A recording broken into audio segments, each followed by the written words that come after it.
Right, quick video review of Chrome for y'all on the HTC One X. As you can see, it's raining. Nice one.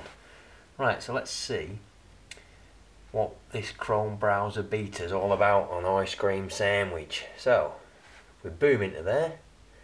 It's still in beta at the minute, but as you can see, section 18 drugs, it's the last thing to come up on my phone because one of my esteemed colleagues was looking it up. It's nothing to do with me. So, get rid of that, because that was a bit awkward, wasn't it, for all involved. So, new tab. Best thing about it, I find, is it links directly up to your existing bookmarks on Chrome on your computer. So, Social Blade there. It loads reasonably fast. You can also do a new tab. And then another new tab. And it kind of stacks them together in a really neat little way. So you can just, I don't know, you can draw them up and down for no reason at all. You can wipe or swipe blades out. Blades, that's because of that. Swipe pages out that you don't need, tap on the one you want. And again, you search in the URL for instance, cheese. There we go. So yeah, relatively quick. Now, someone was saying that they wanted to know about the wrapping of text, and I'm not really sure how we set that up on here because it doesn't seem to actually automatically do it. I can't work out if this is smoother and faster than the existing browser or not, so let's try it. It's still a bit jumpy. You wouldn't expect that on something that's got the graphics power of this. I've never understood that. iPhones are always slick as, but you always get jerkiness on Android. But, you know, it's worth it for the extra stuff that you get, just to put up with a bit of jerkiness, you know. A bit of jerkiness never hurt anyone.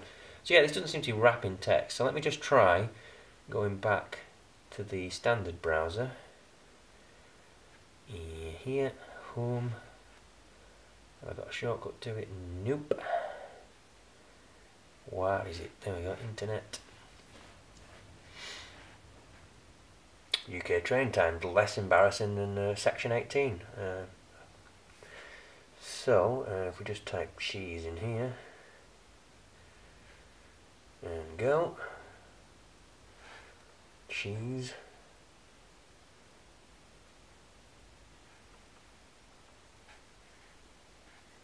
There we go, this one wraps text. There must be a setting for the Chrome browser that I've not actually noticed yet, but yeah, that's quite painless, that really, isn't it? That's quite a good job, really.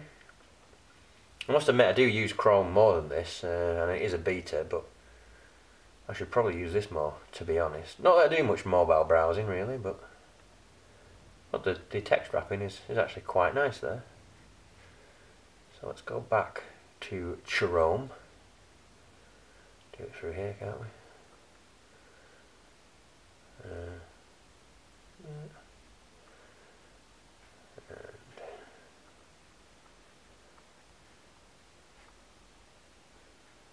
Social Blade, cheese.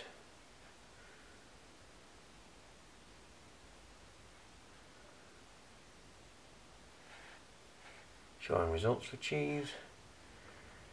Wikipedia.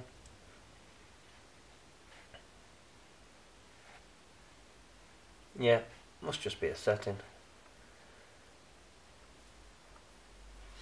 So there we go. Save passwords, import bookmarks, private, search engine, bandwidth manager. Content settings, maybe. Enable locations and cookies. Clearly, I know everything about this browser. Bandwidth management, sign into Chrome.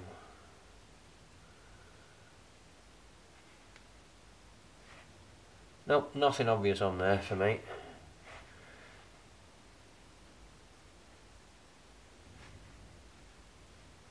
Again, this is more of the practical sort of day-to-day use of my phone and the apps and the browsers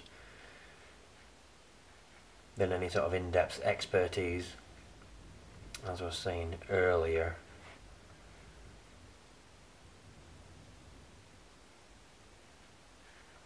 It is quite neat though, the Chrome, I think. Let's say the standard browser's obviously a bit more stable, a bit quicker as well, I guess. Yeah, there's no lag with it really. Nice and fluid. Let's click some cheese related links.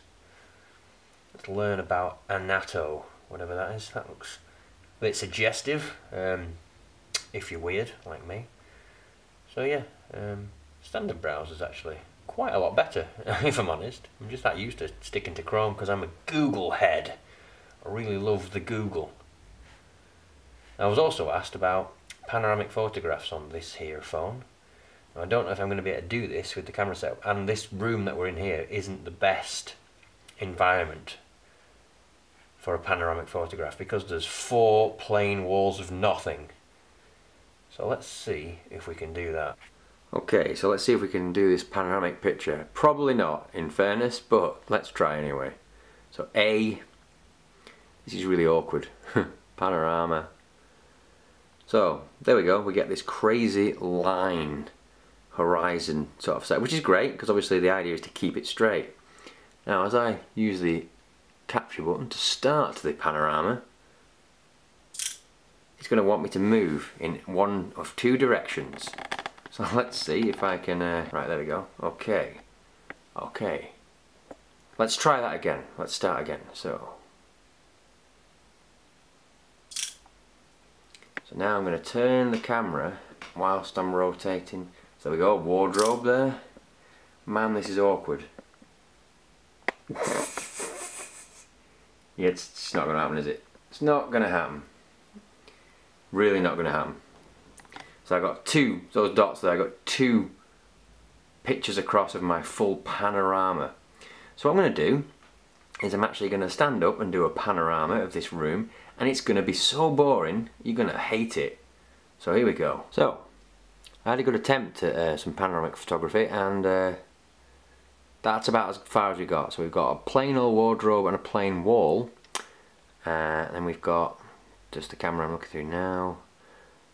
Plain wall, bit of curtain, wardrobe, and interestingly enough, and I say interesting, it's probably not, but as I tried to do the panorama, I did the first 3 pictures, but the next 1 or 2 got confused because this room is very plain and boring. There's not a great deal to look at, so it kept getting very confused. It'd take 1 picture, 2, 3, and then over here there's a very similar, well, there's 2 or 3 wardrobes. I'm sure you're fascinated to hear this, but it just got lost. You've got this white square, it's quite happy, it automatically snaps the picture. On the third one, it starts to skit around and it won't do it. So, if you're going to photographify anything that's extremely boring and similar looking, this panorama isn't going to do it for you. But the stitching's pretty good, to be honest. And the fact that when you do it, when you start, you get this nice little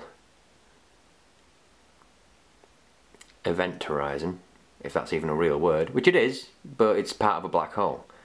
But yeah, that's about it for the panoramic camera. So I hope that you saw that and found it useful, those people that wanted to see it. And I hope my expert in-depth browser comparison was enough for you. Take care now. Bye bye then.